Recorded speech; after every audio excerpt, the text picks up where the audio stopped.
Est-ce que le C-Space ça vous parle? Bon, dans ce cas-là, deux cas de figure. Ceux qui ont déjà touché à de la conception de fusée et qui voient très bien de quoi je parle, et ceux qui voient pas du tout. Et bah vous savez quoi? Aïe. Que vous soyez dans un cas ou dans l'autre, je vous conseille de vous asseoir confortablement car j'ai été invité par eux. Merci du fond du cœur. Je vous ai compris. Et j'ai plein de trucs à vous montrer, dont des décollages de fusée énervés. Pas beau ça? Joyeux Noël. Paye et amour sont. Waouh! Creative Close. Et ouais, on est des mecs qui payent Adobe Premiere Pro ici. Le C-Space, ça se déroule chaque année. C'est organisé par le CNES et Planète Science. L'objectif, c'est de permettre à un maximum d'étudiants de faire voler leur projet. Alors, j'ai bien dit faire voler leur projet et pas leur fusée, parce qu'il y a plusieurs méthodes au C-Space. On va bien sûr retrouver des fusées en grande quantité. Il y a même deux catégories. Les mini-fusées, qu'on appelle souvent minif, et les fusées expérimentales appelées Fusex.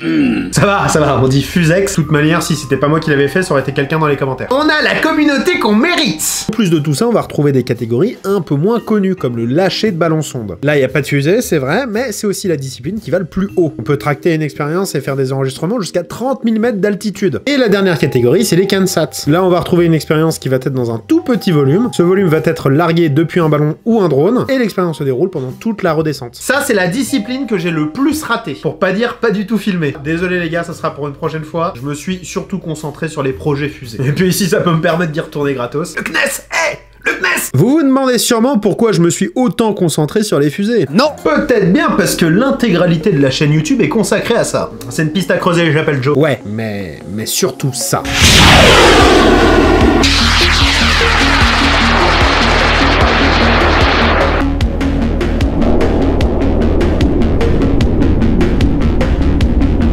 Ce que vous venez de voir, c'est un décollage de Fusex. D'un coup, le nom, il est vachement moins rigolo. D'ailleurs, vous en faites pas, hein, des décollages comme ça, il m'en reste pas mal à vous montrer. Les décollages de Fusex, c'est ce qu'il y a de plus puissant en France. C'est la catégorie la plus élevée, parce que le C-Space, c'est le seul endroit en France où vous pouvez lancer vos fusées à plus de 3000 mètres d'altitude. Vous imaginez que pour ça, bah on peut pas s'installer dans un champ et y aller en mode sauvage. Il y a des règles à respecter, des règles bien couloir aérien, bien avion de ligne. Et d'ailleurs, c'est pour ça que le C-Space se déroule sur une zone militaire.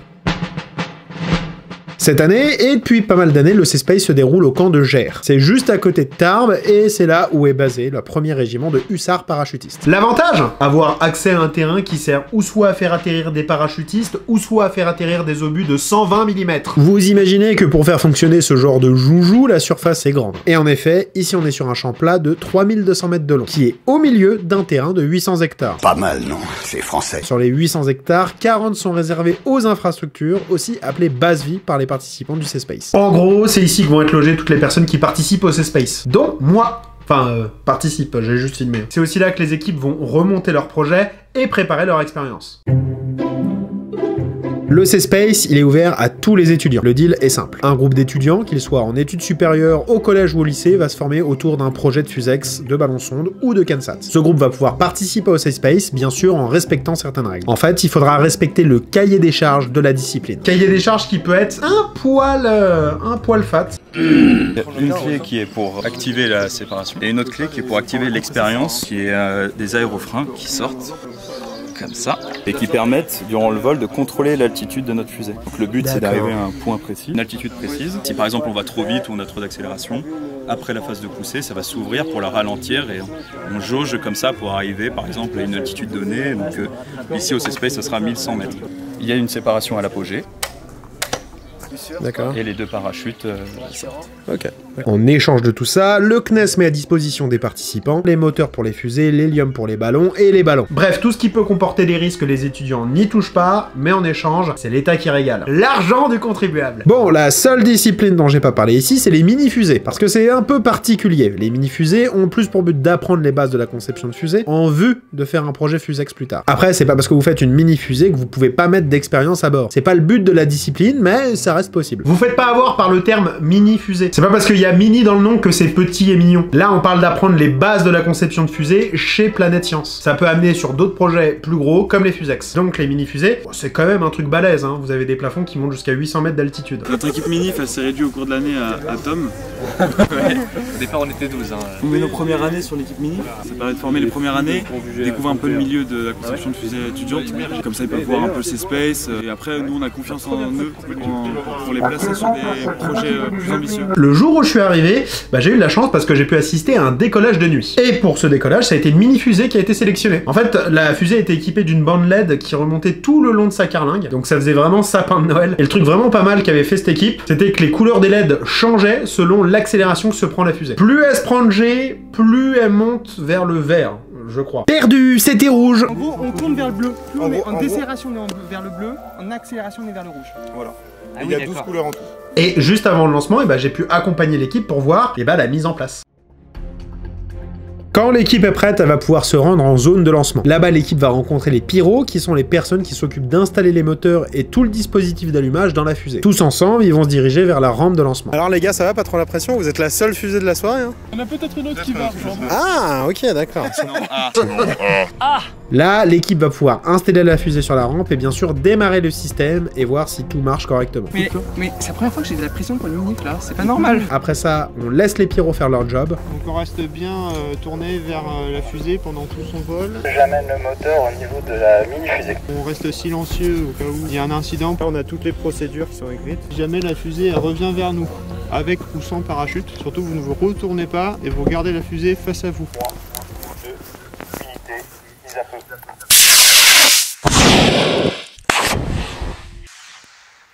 Très beau.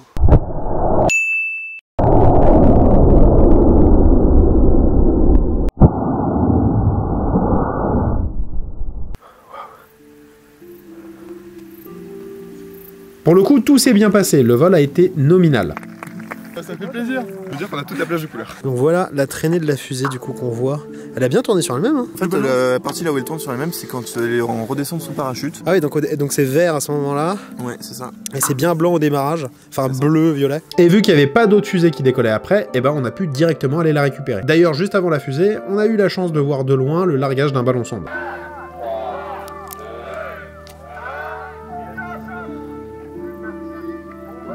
Ah, ça monte vite, hein. Ah, il se déforme le ballon, c'est un truc de dingue. Mais bon, vous imaginez qu'avant de faire voler votre mini-fusée ou votre fusex, eh bah, il va falloir la faire valider. Au tout début, les clubs vont s'installer sur une zone de travail où ils vont pouvoir monter, corriger et réparer leur fusée. Ça, c'est une vraie table. Bien le bordel, bien travail, bien en galère pendant 3 heures. Une fois que leur fusée sera prête, ils vont l'emmener en zone de contrôle. Là, on va vérifier que la fusée respecte bien le cahier des charges de sa catégorie. Donc que ça soit mini-fusée ou fusex, le process est le même, mais les validations et les qualifications ne sont pas les mêmes. La philosophie du contrôle de vol, en fait, t'anticipes toutes les contraintes du vol et en fait, tu détermines tous les paramètres. Donc on a déjà identifié tous les paramètres qui vont permettre à la fusée de voler en respectant les conditions de sécurité qui sont propres à Planet Science et aux activités qui sont en cours. Le but du club, c'est dans un premier temps de faire valider son projet, comme je le disais tout à l'heure, d'être un peu serein sur toutes les phases de vol et surtout d'apprendre en fait de tout ce que nous on va leur apporter au niveau des conseils, au niveau des tests, etc. Okay. Donc on leur demande dès le début en fait de venir, même si la fusée n'est pas tout à fait prête, pour que ça se fasse un peu incrémentalement et que les projets ils puissent débugger les choses en même temps. On pourrait se dire comme ça que cette étape elle a lieu qu'une fois, mais non, c'est très rare. En règle générale, avant qu'une fusée soit validée, les clubs vont devoir faire entre 4 et 5 allers-retours entre la zone de travail et la zone de contrôle. En particulier sur les fusex où il y a beaucoup de choses à vérifier. On a jusqu'à mercredi, voire même jeudi midi, allez, grand maximum jeudi midi, pour faire valider la fusée. Donc ça va très vite. On a énormément de projets. Cette année, on avait une vingtaine de fusées, à peu près l'équivalent en minif. Donc ça doit aller vite et on n'est pas en nombre conséquent non plus en contrôleur. Donc on a vraiment besoin qu'ils arrivent un peu séquentiellement pour faire valider tout ça. Une fois le contrôle validé, il reste une dernière étape de qualification, le vol simulé. Là on va checker toute la chronologie de l'équipe pour mettre en rampe la fusée et tout ce qui va se passer pendant le vol. Évacuation des lieux, on va en tant que pyro. Une fois que cette étape est validée, les clubs n'ont plus le droit de toucher à leur fusée. Ils vont recevoir les tampons du CNES et de Planet Science qui officialisent la validation de la fusée et qui les autorisent à aller en zone de lancement. Pour faire décoller les fusées, il y a 2 sites. Un qu'on a vu tout à l'heure et qui sert pour les mini-fusées avec des petites rampes. Enfin petit, c'est pas Joel rigolo. Hein. Joel rigolo. Et un autre qui est beaucoup plus éloigné avec des grosses rampes pour les fusex. Et pour s'y rendre, on va utiliser les camions. Les camions. Putain, je suis à moitié en train de pleurer. Oh là là, qu'est-ce que j'ai kiffé être dans les camions, c'était trop drôle. Souvent, les équipes viennent par deux, et elles sont agrippées à leur fusée pendant toute la durée du voyage. Bah ouais, en même temps, les routes qu'on emprunte, c'est des champs au milieu nulle part, les routes sont défoncées, et ce qui fait que dans les camions, ça secoue un peu. D'ailleurs, c'est marrant, le camion secoue beaucoup plus au retour quand on a plus de fusée que à l'aller. On dirait que les chauffeurs n'en ont plus rien à foutre, comme c'est étrange. Mais en vrai, non, c'était génial. D'ailleurs, j'ai pas mal discuté avec certains des chauffeurs qui sont super cool, c'est tous des militaires, mais ils étaient vachement curieux du C-Space et même de ce que je faisais, donc bah merci à eux. Bref, une fois qu'on est sur zone, bah les deux équipes vont pouvoir procéder à la mise en rampe. Et vu pour les Fusex, il y a beaucoup plus de contrôle, et bah pendant ce temps-là, on a pu voir pas mal de mini-fusées décoller.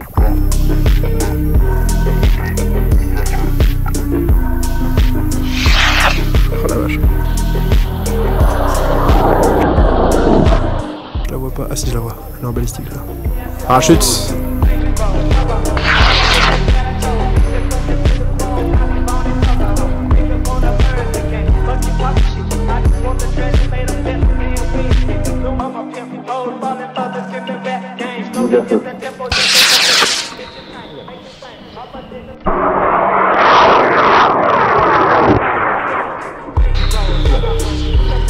Ah, je l'ai bien là. Vas-y, retour. Yes. Ah ouais, bien. Bravo. C'est une des règles du C-Space, quand une fusée décolle, il faut que tout le monde puisse la voir, pour voir où est-ce qu'elle retombe. Ah, ils sont malins, ouais. L'installation des Fusex, ça prend plus de temps. Déjà parce que chaque fusée n'utilise pas le même système d'accroche, donc faut préparer à chaque fois des rampes différentes. Et ensuite, la chronologie pour ces fusées est beaucoup plus longue que celle des mini-fusées. Il faut tout installer, il y a des expériences à démarrer, vérifier si elles marchent bien. Bref, selon le projet, ça varie, mais ça peut facilement prendre dans les 30 minutes. Toi, ça fait quelque chose de l'avoir comme ça, là.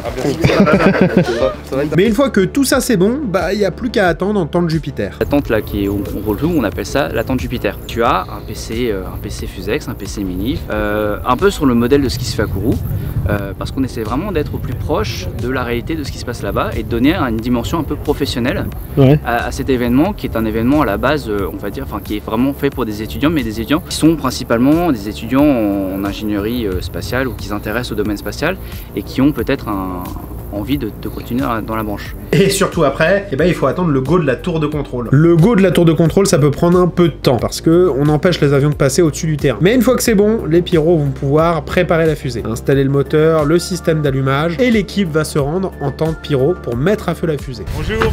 Bonjour. Là-bas, les pyros vont poser une question cruciale. Voulez-vous lancer la fusée? C'est une sorte de tradition pour vérifier si l'équipe est bien sûre d'elle. Et bien sûr, toute l'équipe répond oui. Je sais pas si vous vous rendez compte, mais j'ai eu de la chance de pouvoir les accompagner. La tente pyro, elle est limitée à 10 personnes max par question de sécurité. Une fois que l'équipe est en tente pyro, que la tente Jupiter nous donne le go météo et le go de la tour de contrôle, on passe au décompte final. 3, 2, unité, mise à feu.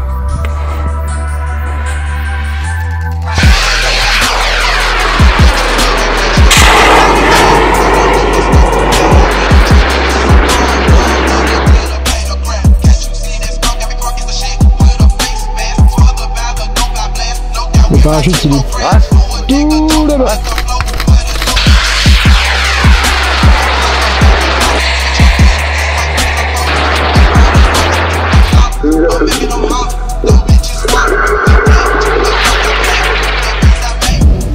Si. Ouais.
Ouais, les décollages Fusex, c'est autrement plus balèze. Pendant un décollage, faut bien rester attentif. Ce jour-là, on avait un plafond nuageux très bas, ce qui fait que les fusées passaient très souvent au-dessus. Pendant ces moments où la fusée n'est plus visible, et bah il faut écouter. Parce qu'il y a 3 cas possibles. La première, la fusée vole correctement, elle effectue ses expériences et tout redescend calmement sous le parachute. Là, tout est normal, faut juste repérer où la fusée atterrit pour pouvoir aller la récupérer. Et dans ce cas-là, et bah là, on appelle ça un vol nominal. D'ailleurs, pour chacune des fusées, on fait passer des annonces partout. Donc sur la zone de tir, là où il y a les gens qui observent, mais aussi là où les personnes préparent leur fusée, passent leur contrôle, bref, partout il y a des annonces. C'est un vol nominal pour le projet Karl Vagant du club Ascent Space. Deuxième cas, la fusée vole correctement, mais n'éjecte pas son parachute, ou alors le parachute s'éjecte, mais s'arrache. Dans ce cas-là, la fusée va redescendre en piquet et se planter dans le sol. Planter! On appelle ça un vol balistique. Par planter! Ça veut dire que la fusée va être désintégrée. Elle arrive vraiment à une vitesse phénoménale au sol, donc oui, certains éléments vont se planter dans le sol super violemment, mais surtout, tout va s'exploser. Vraiment, pour parler littéralement, il va y avoir une descente d'organes dans la fusée. Oh,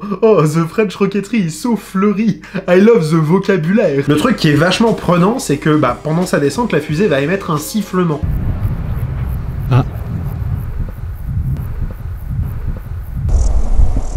Ouais, on a entendu siffler. Le troisième cas, c'est la torche. Une nouvelle fois, le vol se passe correctement, le parachute s'éjecte, mais au moment de s'éjecter, le parachute ne s'ouvre pas. Il peut y avoir plein de raisons, mais la plupart du temps, c'est les suspentes qui se sont emmêlées. Alors, dans ce cas-là, la fusée va légèrement être freinée. Mais généralement, ça suffit pas. Enfin, pas pour protéger la fusée de l'atterrissage. Et là, une nouvelle fois, la fusée est pétée. Ah, c'est pété, ça c'est pété, ça c'est pété. Malheureusement, malgré toutes les étapes qu'il y a pour valider une mini-fusée ou une fusex, ça peut souvent arriver qu'une fusée finisse mal. Et ça s'explique parce que, en plus d'avoir toute la roquetterie habituelle, c'est-à-dire avoir un vol de fusée stable, une éjection de parachute fonctionnelle, bref, tous ces éléments qui sont quand même galères à gérer, en plus de ça, ils vont avoir une expérience à bord. Je dis pas que c'est l'expérience qui pose problème, je suis plutôt en train de dire que plus vous allez rajouter des éléments dans une fusée, et plus il y a de chances qu'il y ait un pépin. Ça, c'est normal, ça fait partie de la discipline. Dites-vous, pour certaines personnes, ça fait plus de 2 ans qu'ils bossent sur leur fusée, et que de l'avoir volé, c'est cool, mais de l'avoir se cracher, c'est moins cool. Mais bon, je pense que ça, vous l'imaginez quand même assez bien. En tout cas, je sais ce que c'est et je vous envoie de la force. Mets-toi à l'aise avec l'aéronautique, ok. C'est ça,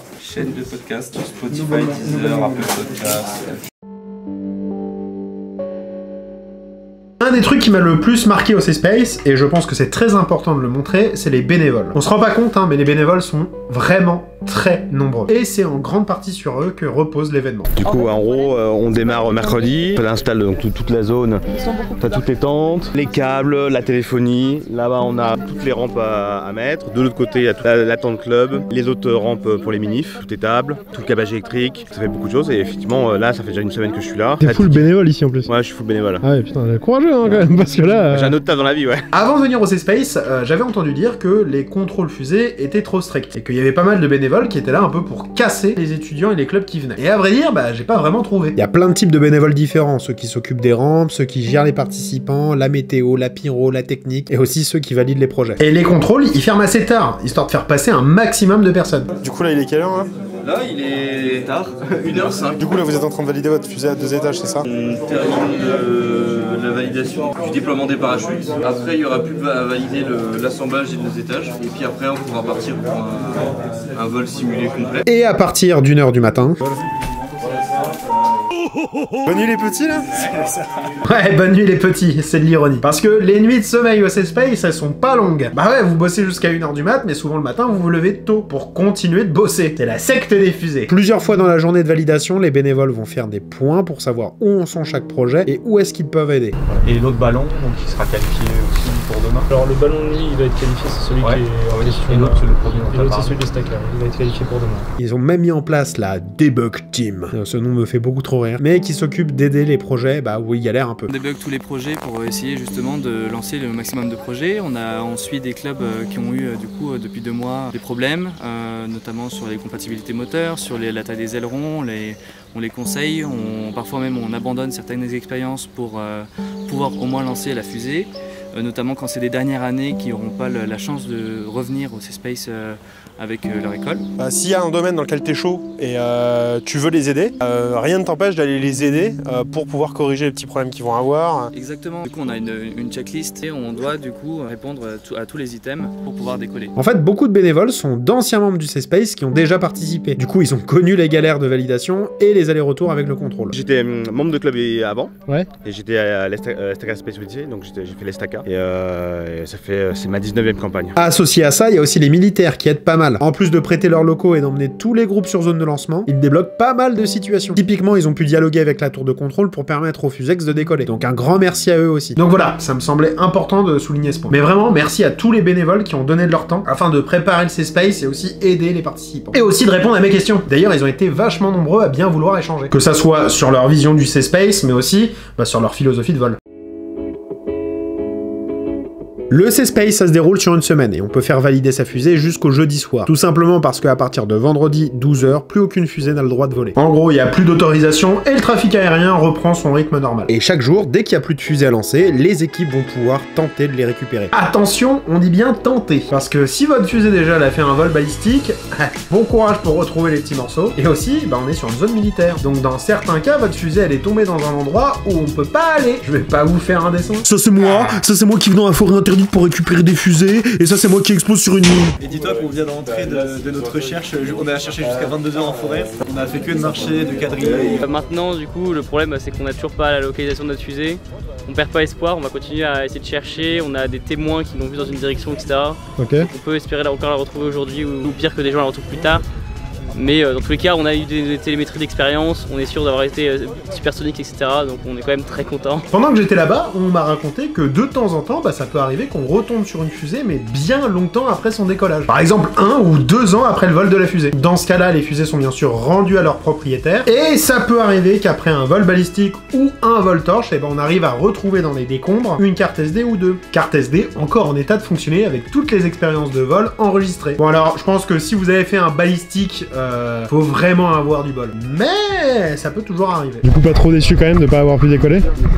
Bah si, un peu quand même. Ouais, je comprends, ouais. Si, surtout qu'on est arrivé vers la fin, il nous manquait juste de finaliser l'expérience et du coup ça s'est pas fait. Au moment des tests elle a foiré et du coup on n'a pas eu les autorisations de vol. C'est pas grave, on reviendra l'année prochaine. Première année accompagnée par des deuxième années. Ok. Et on compte faire un autre projet l'année prochaine et revenir au C-Space. C'était vous Bertha? Ok, ouais. D'accord. Malheureusement j'ai pas pu la filmer, j'aurais bien aimé, mais je suis arrivé trop tard.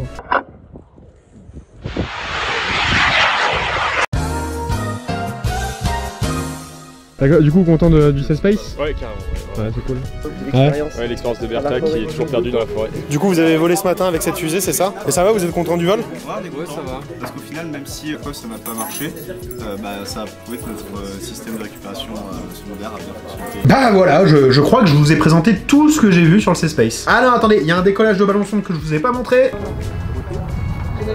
Voilà, là je vous ai tout montré. Et franchement, j'ai trouvé ça pas mal du tout. Alors, c'est vrai qu'il y a beaucoup de contrôles et que la cadence des décollages est pas très élevée. Mais franchement, avoir tout un organisme qui est capable de pouvoir réserver des terrains militaires sur lesquels on peut faire décoller des fusées assez balèzes avec des grosses expériences à bord, tâchez de reconnaître que ça a quand même son charme. Surtout que le plafond, vous trouverez pas plus haut en France. Je voulais vraiment remercier une nouvelle fois les bénévoles et les militaires du premier RHP qui ont aidé tout au long de la semaine. Donc vraiment un grand merci. C'est en grande partie sur vous que le C-Space repose. Et je suis vraiment heureux de voir des personnes donner autant de leur temps afin de permettre aux étudiants de lancer leur projet. Et je peux vous dire que ça cavale et que les nuits sont courtes. Je suis sorti du C-Space, j'étais éclaté et j'ai fait que 3 jours. Alors une semaine à ce rythme, waouh. Vous faites un boulot comme ça.